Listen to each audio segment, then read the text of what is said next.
What's going on, everybody? It's good to be back. It's good to be back on the thing that we do here sometimes. I don't know exactly how this is all going to go. Um, as you can see, we've got a couple different things going on here, including phone number down on the bottom. Also, want to give people a little bit of time to get in if they can. I don't know. I don't know the situation and whatnot with if this is working. But if you are in the room, if you could just shoot over a message just so I know that you're here. Also, we're going to try the phone number thing. You don't have to call in if you don't want, but I am curious if it's working. So if anybody feels like it, just call that number. Should ring. I should be able to answer it. Hopefully, it's not going to be blaring loud. I got to figure out which one of these little switches here controls that. It's not this one. And that's about it. I want to see if this is working. Oh, I see one person in here. We got a friend. All right, I think it's working on the YouTubes here. Yep. All right, we're good. So again, kind of want to just leave it open. I wanted to go over training camp a little bit, but I'm covering that in the podcast tomorrow. So I don't necessarily need to. What microphone are we using here? Don't necessarily need to. Just want to make sure I'm not using my this microphone, which makes me sound like garbage. Again, any issues, technical or otherwise, just drop it in the chat for me real quick. But again, I wanted this to be a little bit more open format because it's no point in me going over training camp all over again because we already did that. I'm doing that tomorrow on the podcast. If that's what you want to hear, you can just listen to tomorrow's podcast. So if you had any thoughts about training camp, this would be the place to do it. And again, I kind of want to just get back into this, so we're feeling it out a little bit. Again, since people just got in here, I got the call-in number. If you wanted to try that, you could try the call-in number just to make sure that it works. I don't know if it's going to work or not, but I hope it does because that would be a cool feature. But I don't know. I guess I'll kind of start talking about training camp a little bit. But if it gets to the point where I'm just regurgitating exactly what I said all over again, which I just got done doing the podcast, my brain is kind of fried a little bit.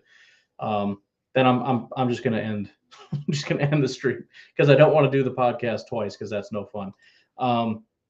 So, anyways, with the press conferences and whatnot, we've got Matt LaFleur and Brian Gutekunst talking about David Bakhtiari. Essentially, the issue that he's dealing with is his leg again. It's his a new procedure that was done, and so it's a new issue. It's not as though he's got an ACL issue that has gone on for 600 days, as some people have said. According to David Bakhtiari, the ACL has been fixed. It's taken care of. There are no more ACL issues. There are other issues, however, that need to be taken care of. And so when he got back into OTAs, they decided it would be a good idea to do further whatever, a second procedure to try to get that rectified, to get it a little bit more perfect, or whatever kind of optimistic language you want to use.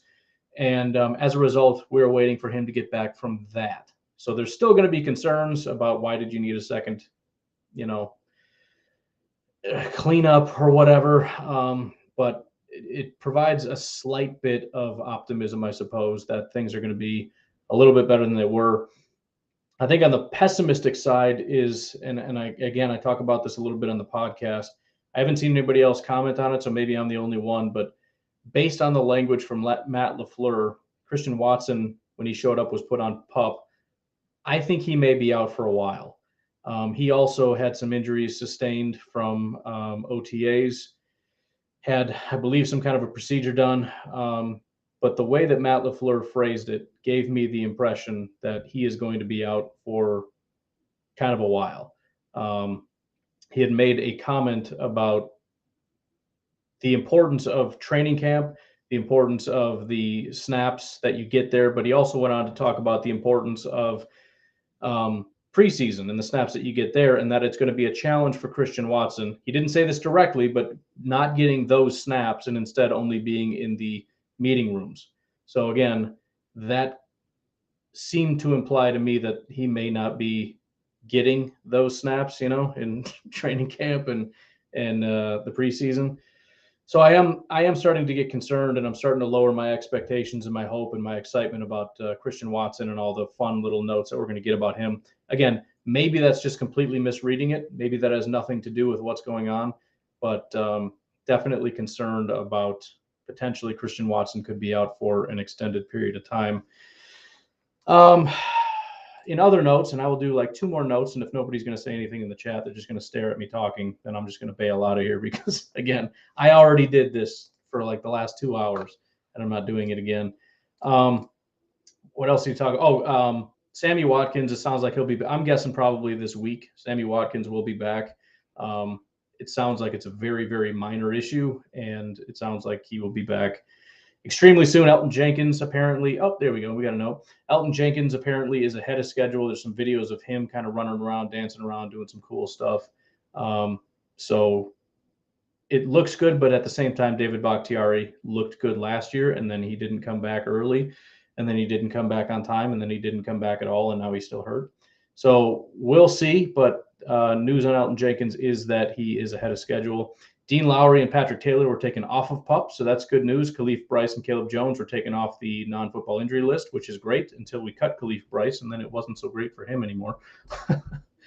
Let's get over to Zach here. He says, I listened to a Minnesota sports podcast because I'm a Twins Wild Timberwolves fan, and they obviously talk about the Vikings a little bit. All the teams seem extremely high on Za'Darius. I'll probably cry if he dominates. So I went through and I looked at the Vikings notes and everything. I didn't see anything about Za'Darius from today. Maybe there was, I don't know. Maybe it's just based on general comments or just fans being excited about random stuff. But I saw some positive notes about a few guys, specifically Andrew Booth, the rookie. I didn't see anything about Za'Darius. So, I mean, they can be high on whoever they want. It doesn't really matter if he doesn't perform. But I didn't see anything today that he did anything. I don't even know if he was out there. So, not exactly sure. Sam wants to know, was there any Bach news? Sorry if I already heard about it. Might as well talk about it again because I don't know. There's nothing else going on. Very briefly, kind of.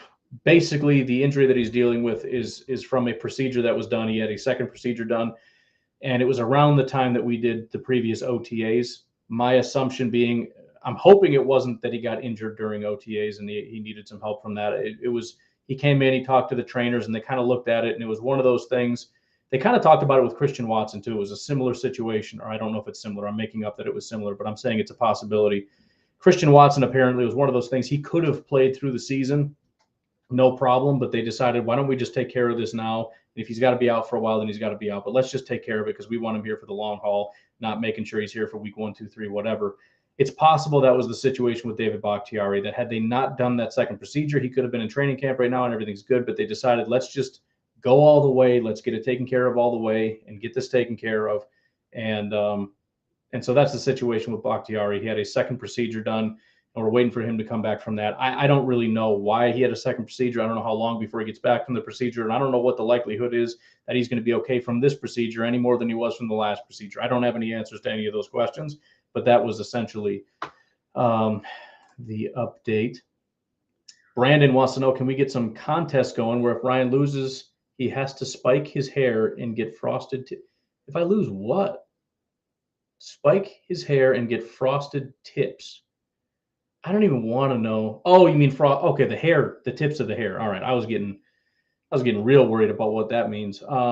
Has to spike. I'll do that. I don't care. I'll spike my hair. What's the bet? Talk to me. What are we? Talk it over. Talk amongst yourselves. We got people in the room now. Talk amongst yourselves. What's the bet? If I lose, I'll spike my hair. That's fine. I need to get a haircut. And I was just telling my wife I got to get that rocking, but if we can make this happen, I'll let it grow out and we'll spike it. There's a picture of me somewhere. There's a couple different pictures. One of me in college. I actually went to a frat party, which was stupid. It wasn't even really a party. It was frat guys that invited me and a friend over, and those guys were D-bags. And for whatever, bottom line is they ended up shaving my head aside from like a strip in the middle. And so I just kind of rocked it because I used to be cool like that, and I spiked it, and it looked pretty good. Also did that in, I think it was like a high school or a middle school dance or whatever, but it doesn't matter. Let's see. What will your reaction be when Za'Darius sacks 12 and mocks the that cut me deep. I think there'll be mostly excitement. I mean, it's going to be brutal, but that first of all, the stadium is going to get crazy. The stadium is going to lose it when Za'Darius does that, and history sort of indicates that when you mock the, I would assume Za'Darius is smarter than that. I would have to assume he's too smart to be that stupid. Um, but I kind of hope he does do it. I hope he sacks him. I mean, I don't want him to get sacked, but do one and then mock the belt and then just absolutely have Rodgers carve up the Vikings. But if it doesn't go that way, it's going to be extremely painful. If Za'Darius sacks him and mocks the belt and we lose, that's some deep seated pain there. Love what Jair said about Stokes. What did he say about Stokes? I didn't even see it. You guys you know how many hours I spent going through every single note? I mean, I went through every single thing. It must have been in the locker room, I'm guessing, but I saw the locker room notes with Rodgers and Bakhtiari and all that. I didn't see it, so I don't know what he said. But I also spent so much time on the division rivals and other NFL teams trying to make sure I'm up on everything, and I missed whatever that was. You're welcome, Sam, for getting you caught up. Too old for this. My coworker, who's a Vikings fan, was talking to me about how the Packers offensive line simply has no idea how to contain Za'Darius. I just smiled and laughed on the inside. LOL. I don't know. Yeah, I mean, how would you? What does that even? I don't understand what that means. I mean, some people are just weird. And look, I mean, in previous training camps, David Bakhtiari did get worked over by Za'Darius. That's true. That was back in 2019 when Za'Darius was a monster. I don't know that that's necessarily going to hold up. I mean, listen, Za'Darius is what Za'Darius is, and if he's a good pass rusher, he's going to win, and if he's a bad pass rusher, he's going to lose. But I don't know where you get this idea that Za'Darius is uniquely handcrafted to beat the Packers offensive line. That's just kind of a silly argument. Danny says Zach Tom was taking left tackle reps. He was. It's pretty cool to see. The one thing I mentioned in the podcast tomorrow, though, that's worth noting is that we don't need to get super worked up about Zach Tom taking left tackle reps. It really is just down to how many guys do we even have left. He was taking it with the number 2. So if you just counted out how many tackles did we get through before Zach Tom took tackle reps? Well, we got David Bakhtiari, who's out. You got Elton Jenkins, who's out. Josh Nijman is the number 3. Then you got Royce Newman was taking right tackle snaps, so that's number 4. Then you got Cole Van Lanen, who's number 5. So yeah, he did get tackle snaps with the number 2s, but he's technically offensive tackle 6 as of right now. So we don't need to get super worked up about it. He was taking left tackle snaps, and then it was, let's see, Jake Hansen was back at center. So Jake Hansen was actually getting starting right guard snaps, which was pretty cool. But then with the second team, he went back to center. Sean Ryan was playing right guard with the 2s. So kind of looking at it. And that's the other thing I said, too, is we don't need to get all worked up about, well, obviously they like Zach Tom more. They're putting him at tackle and they're sticking Sean Ryan at guard. I think it's just function. It's just what they do best. But yes, Zach Tom was getting tackle snaps, and it'll be interesting to see if they keep him there, or again, if that's more or less we just don't have the bodies, and so we have to stick him there. And then once we get more guys back, he'll be seeing more guard snaps. I kind of expect that to be the case. But at the very least, if we get all the way down there, at some point, Zach Tom is going to be the tackle. Waxy Whisper says, reports saying Love throwing darts. Yeah, Love actually had a really good day. I'll read through the Love notes here just because you brought it up. Here are all the notes I saw on Love because he had a good day, and specifically what you're talking about. And I didn't put who put this note, but it says, this is just, I'm ripping these off of Twitter. Since he arrived, Matt LaFleur has implored Jordan Love to, quote unquote, let it rip out of his hand. He just threw maybe the hardest ball I've seen from him to Amari Rodgers. Perfect pass, low over the middle to avoid a hit from the DB. Good catch from Rodgers, but exactly what LaFleur wants from Love. That's note number 1. Also saw Love late to Amari, but he makes a catch with Vernon Scott nearby. Impressive play by Love, rolling to his left, having to cross his body to hit Davis down the field. And then the final note says, now that was a nice ball and read from Love. Hit Toure low, but it was exactly where it needed to be. Nice rip from 10. So 4 notes, all of them positive, one of them kind of mediocre, whatever, but there were no bad notes. And like I said in the podcast for tomorrow, it's how specific the notes are to growth. You know, it's the fact that we've been waiting for 2 years for this, and we finally saw it. It's throwing across your body. It's ball placement. It's nice reads. It's these types of things. It's not just, well, he didn't suck today. You know, it's specifically he's doing kind of next level stuff. He's doing stuff we've been waiting for 2 years, for 3 years, whatever. And it's just one day, and it's just a handful of throws. But usually with Jordan Love, what it is you see 2 nice throws, just generically. That was a nice throw, and then at least 1, if not 2. Oh man, that was a really garbage throw. So it's a good first day. It's all you can really ask for. I have a pinned message. I didn't mean to pin that. Why are you pinning that? Go away. No, whatever. I can't seem to unpin it. There we go. Here we go. Next note. Sean says, excited to see Dobbs in the preseason. Another guy that seemed to have a pretty good day, and another guy taking advantage of the injury situation with, Christian Watson is not there. You've got Sammy Watkins was not there. So with that, Romeo Dobbs essentially stepped up into his place. He did have, I think, 1 or 2 good notes on the day. He had so here's the note. It says Romeo Dobbs just mossed Kabianento on a jump ball from Danny Etling. Very big wild play from 87. So that was the other. The offense won the day against the defense essentially, but it wasn't just that they happened to win. I mean, it was the physicality and whatnot, especially from Lazard and Romeo Dobbs, but from the wide receivers to go over guys. And Lazard did that over Adrian Amos. I got the impression that they're really, really getting tired of being told that they're a garbage wide receiver room, and they just went out and absolutely eviscerated this defense. It was pretty funny. Danny says Stokes has the ability to be the highest paid corner in the NFL. He's that good. Yeah. Oh, that was the note. Okay. I don't know what I was going to say. Yeah, that's pretty cool. I have a high expectation for Stokes. I really do. I'm always very cautious about supporting certain people or whatever, especially, second year guys who had pretty decent first years, but nothing obviously all that great. But I just have a really, how do I put it?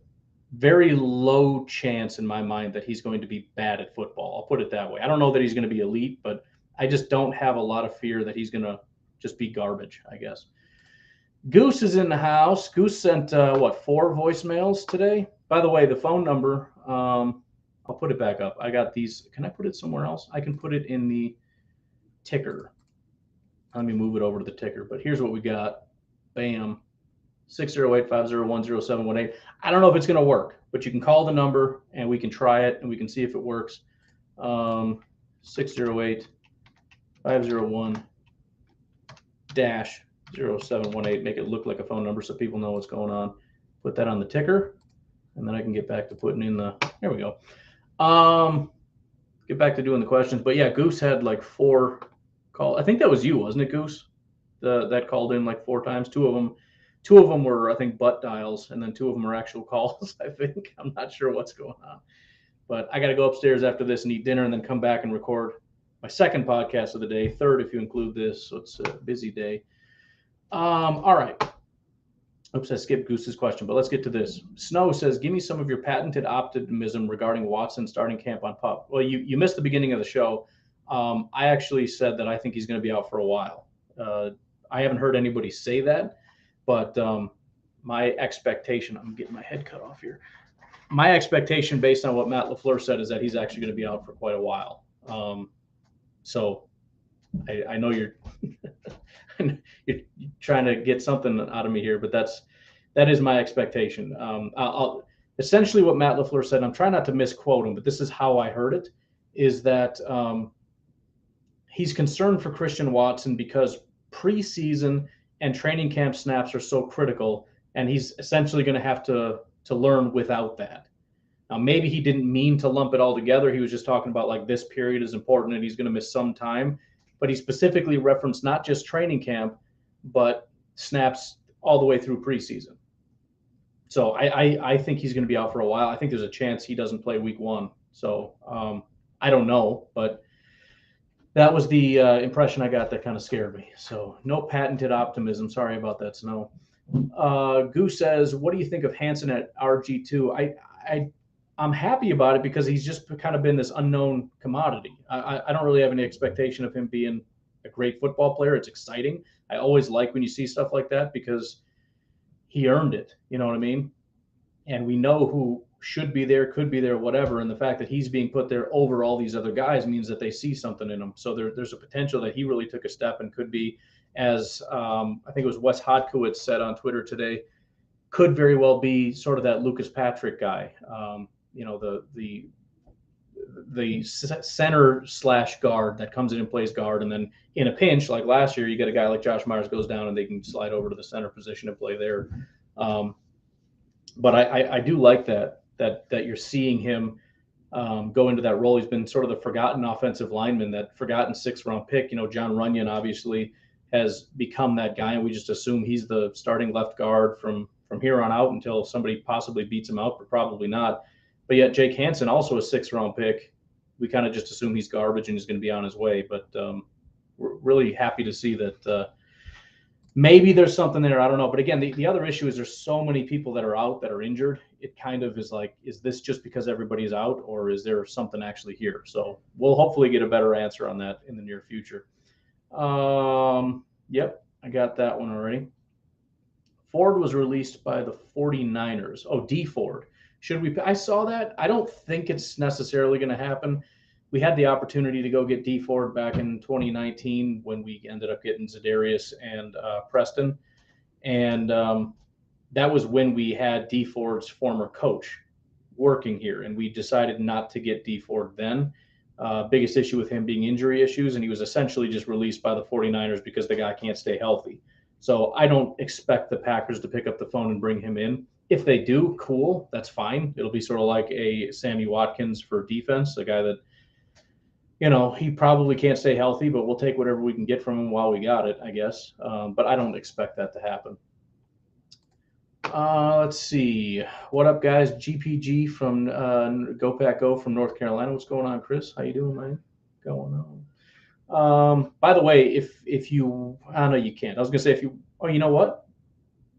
I don't think it's gonna ring because it goes straight to voicemail.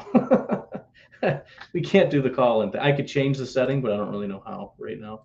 So that's fine. We'll set that up another time. I don't want to have to monkey with the settings at this time. I was gonna say you can call in and leave a message, but I was like, oh, you can't, because then I'll answer it. And then it dawned on me as soon as you call, it goes, I'm an idiot. It's fine. It doesn't matter. That was just my ruse to get you to call in and leave a voicemail. You can do that, by the way, 608-501-0718. All right, Goose is back in the house. Also, can we make a little commotion for our future Hall of Fame wide receiver 1? Yeah, that was another thing that was a little bit surprising, is how the Packers seem 100% that Lazard is the guy. Like, it doesn't seem like it's a question at all. They are handing him the keys, and he is the wide receiver 1. There is no competition. There never was one. It's locked up. It's done. That again, that's just my impression. I mean, Gutekunst flat out we're excited to see him in his new role. We think he can handle it and all this stuff. And even Lazard was asked about, are you ready to fill the shoes of Devontae? And he spoke. He didn't talk about, well, we'll see. It's a competition and all. He just, yes, I'm ready for this job, as though he had been told, you're the guy now. And then you couple that with the fact that he looks trim right now. He looks like he lost a bunch of weight and they wanted him to slim up, which makes sense. When you're Lazard and we brought you in to be Lazard, this big body, whatever, then we want you to stay that guy. But if we're going to ask you to be a wide receiver 1 and X, whatever you want to call it, probably need to change your body up a little bit. So all of it just kind of comes together into this picture that they just basically told Lazard, you're the guy. Congratulations, you won the job. Goose says, I plead the 5th. So that was you. I didn't put your name down on the number, but I'm guessing Mr. Butt Dialer is Goose. All right, what do we got from Garrett? Says, I'm looking forward to see how the wide receivers use that negative media reporting to be motivation to show up and play out of their minds. That's what I was saying I think happened today. I don't know, but very fast, very physical football out there from the offense in general. Apparently Aaron Rodgers was kind of rubbing it in everybody's face, or in the defense's face. Goose says, if he turns into Patrick, then Goot gets goated. Yeah, I mean, and it's not just Goot, it's the offensive line coaches and stuff. I think that was another thing I talked about on the podcast tomorrow was, it's funny, we get all these guys that we develop and they end up being pretty good, and then they go on to have careers elsewhere. Kind of those backups that end up kind of starting and then moving on to other teams. But it's always frustrating because it's like we developed and we did all this, and then you got the Bears and the Lions and the Vikings just buying all of our guys up. But you know what we do? We just make a new one. We'll just create a new one. We don't need to pay these guys. We know how to take a 6th-round talent and make him Lucas Patrick. You don't, so you can go pay him, and we'll just build a new one. I don't know if that's what's actually going to happen, but I do think it's kind of funny, and it's really impressive what our coaches have been able to do, and the GM and that staff for being able to find these guys. What 7th-round pick from this year's draft is the best odds to play some meaningful downs this season? I don't think it's Ford. I don't think it's that's tough. That is tough. I'm kind of going back and forth. Toure makes kind of a lot of sense, but there's so many bodies there. There's so many bodies. I really think he's going to end up being a practice squad guy, but I could be wrong. He had a good play today in camp. Rasheed Walker seems to make sense just based on the amount of – but the problem is we're getting guys back. He's on the injury list, and on top – I mean, we've already got Bakhtiari, Jenkins, Nijman ahead of him. He would have to probably beat out Cole Van Landen, and then in that case, we would have to have 2 tackles out for Rasheed to play. So that seems really unlikely. I guess you could actually say Jonathan Ford. It seems kind of crazy, but how many defensive tackles are we going to keep? I mean, he'd have to make somewhat of an impression, but there's only 5 guys, I think, that are pretty much locked up. Wyatt, Slayton, Jerron Reed, Kenny Clark, Dean Lowry. You assume Jack Heflin gets that 6th spot. I suppose if you keep more than 6, Jonathan Ford could be on the list, but I guess I'll go with Samori Toure. They're all very unlikely, but I'll say Toure is probably the most likely, although I don't think it's very likely. Oh, here we go. What makes a burrito and not a taco? The most fundamental difference is that the burrito are typically much larger than tacos. Well, again, if that's what it is, then yeah, I eat a lot of burritos and not tacos. Here we go. We got it. With a single burrito comprising a whole. Oh, wait a minute. One burrito is a meal, dude. Let's not. Okay. While several tacos might be necessary to feel full, burritos are larger than tacos. Ingredients. First of all, just because I eat like 5 burritos, let's not get into shaming here, okay? One burrito is not a meal. It's just not. Granted, I don't put a lot of garbage in my burrito. It's a lot of tortilla with like some meat and cheese and rice and stuff. But let's not start being ridiculous pretending one burrito is a whole meal, okay? Because it's not. I need at least 3.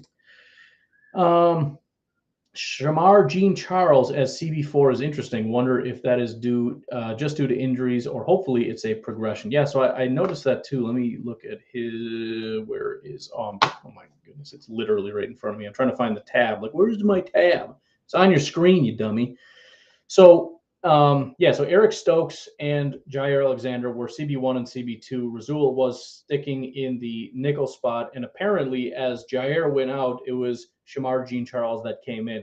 I wouldn't say it's necessarily a surprise, but it was kind of a toss-up between, is it Shamar, is it Ento, is it Nixon, is it, whoever, Rico Gafford, whatever. But yeah, Shamar was that guy. And so, again, not necessarily a surprise. I don't know what injuries. Keyshawn Nixon is actually injured, but I don't know. Was he expected to be anything special? I don't think so. Yeah, maybe it's a progression, but the point is, I think just because he's CB4 doesn't mean we should all get excited about, hey, he took a big step, maybe he's going to be good. I think all of these guys are probably pretty subpar football players, and somebody has to be number 4, and I think he is. I mean, he was a draft pick, first of all. I don't mean to knock the guy. I'm just saying we don't need to get super excited about it. Somebody has to fill that role, and I don't think we have any real good corners outside of the top 3. Isn't Tab a Coke knockoff? It is. It is a Coke knockoff. I've never had it, but it is. Is that how we're going to end this? It's the last comment I have is this. I'll give it like 2 seconds. I want to end on a Tab question. Yeah, I don't know if there was anything else super interesting that happened at camp today. We had the wide receivers. Oh, Juwan Winfrey had a big day. Again, a lot of it due to injuries. Malik Taylor even was off to the sideline. So Juwan was thrust into a much bigger role, but he had a nice play. Danny Davis had a nice catch. Offensive line, I think we pretty much covered it. The tight ends were number 1 and 2 theoretically were Tyler Davis and Mercedes Lewis. I don't know how much stock you can put in that. Rogers Love we talked about. Danny Etling threw a few passes. I didn't see anything necessarily super positive or negative. Let's see. Here we go. Any notes on our first-round picks so far in training camp? I didn't see a single thing about Devontae Wyatt. In fact, the starting defensive line, it sounds like he might be DT5 right now, because the first thing I saw was Jerron Reed, Kenny Clark, and TJ Slayton. It's what somebody had said was the starting off defensive line, which sounds exciting because it's like, wait a minute, so Slayton took Dean Lowry's job. But somebody else had made the note that it's Jerron Reed, Kenny Clark, and Dean Lowry. Either way, it sounds like the top 4 are Jerron Reed, Kenny Clark, Dean Lowry, TJ Slayton. So Devontae Wyatt has not thrust himself into a very prominent role yet. As far as Quay Walker, I did have a couple notes here. Let's pull them up. Quay Walker getting immediate reps with the number 1 defense. That's obvious. He was out there from day one. The other 2 notes, Quay Walker with some sideline to sideline juice to make a tackle on Jones on an outside run. And then it says, I'm almost positive Quay just called the play for the defense, would be a very early big step for him. So that'll be something to keep an eye on if he is actually calling plays, if that is correct. So Quay Walker's out there early and often. He's making big plays. But I have not heard anything about Devontae Wyatt, unfortunately. How good is Christian Watson his rookie year? I don't know. He hasn't done anything quite yet. Is Winfrey in a hopeless position where his performance doesn't matter? I don't think so. There's so much to parse through, but Sammy Watkins, Lazard, Cobb, Amari, Dobbs, and Watson, depending on how many they keep, maybe he could make the team. I don't really know. It does seem a little bit unlikely that you would get that 7th. I think if there's a 7th guy, I think Juwan gets it. I'll say that. If there's 7, I think it's Juwan is the 7th. I don't think it's Toure. I don't think it's Malik Taylor. It could be. I don't think it's Danny Davis or Osiris Mitchell. There is also the injuries to keep an eye on. If Christian Watson continues on PUP, I think it'll be Juwan. It depends on Romeo Dobbs, although they're not going to put him on the practice squad because they don't want to risk losing him. So he's probably going to have to stay out there. They're not going to cut Amari. They're not going to cut Randall. So, yeah, that may be the case. It really just comes down to would they keep 7 wide receivers, I guess. Naked girl. What are you talking about, naked girls? Get out of here. How do I ban you forever? Yeah, go away.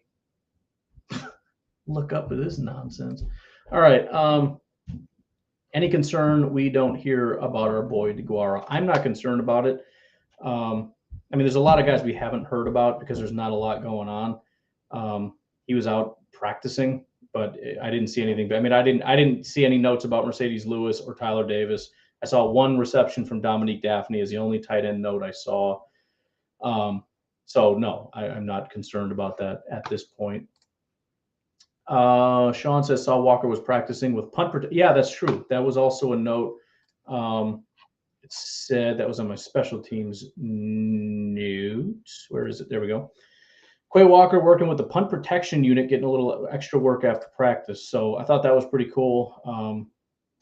I don't know if that would have been the plan last year, but it's kind of hinting toward maybe putting a little bit more emphasis on special teams with some of our starters and whatnot. Having a guy as important as him, maybe being a key piece on special teams would be pretty solid. The father says it's 1 day closer to Packer football. Positive fact of the day. That is true. It was true yesterday, too, which is an interesting fact.